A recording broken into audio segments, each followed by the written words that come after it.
చేస్తున్నారు? మీకు ఎవరు చెప్పారు? మీ ఆయన వేరే వాళ్ళతో మాట్లాడడం విన్నాను మేడం.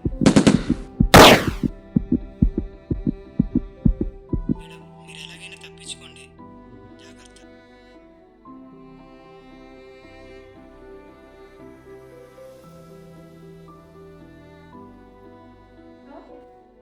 పోలీస్ స్టేషన్ చెప్పండి. సార్, నన్ను ఎవరో చంపడానికి వస్తున్నారు సార్. ఇంట్లో ఎవరు లేరా? ఇంట్లో ఎవరు లేరు సార్. నేను ఒక్కదాన్నే ఉన్నా. నాకు చాలా భయంగా ఉంది సార్. నేను ఇప్పుడు ఏం చేయాలి? నువ్వు అర్జెంటుగా ఇంటికి తాళం వేసి బయటికి వెళ్ళిపో. వాడి సంగతి నేను చూసుకుంటాను. సరే సార్, నేను వెళ్ళిపోతాను సార్. Okay sir. నువ్వు సరాసరి పోలీస్ స్టేషన్కి వచ్చేసి నువ్వు భయపడాల్సిన పని ఏం లేదు. ఓకే అమ్మా.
మిస్ అయిందా నీ సంగతి చూస్తా.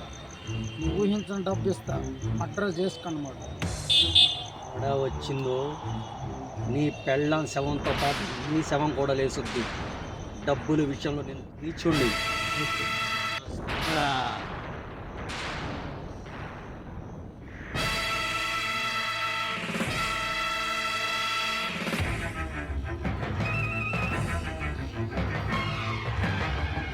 ఈ విషయం మేడంకి ఎలాగైనా చెప్పాలి. నాకు తెలిసిన విషయం మేడంతో చెప్పి మేడం కాపాడాలి. ఫోన్ చేసి చెప్తాను.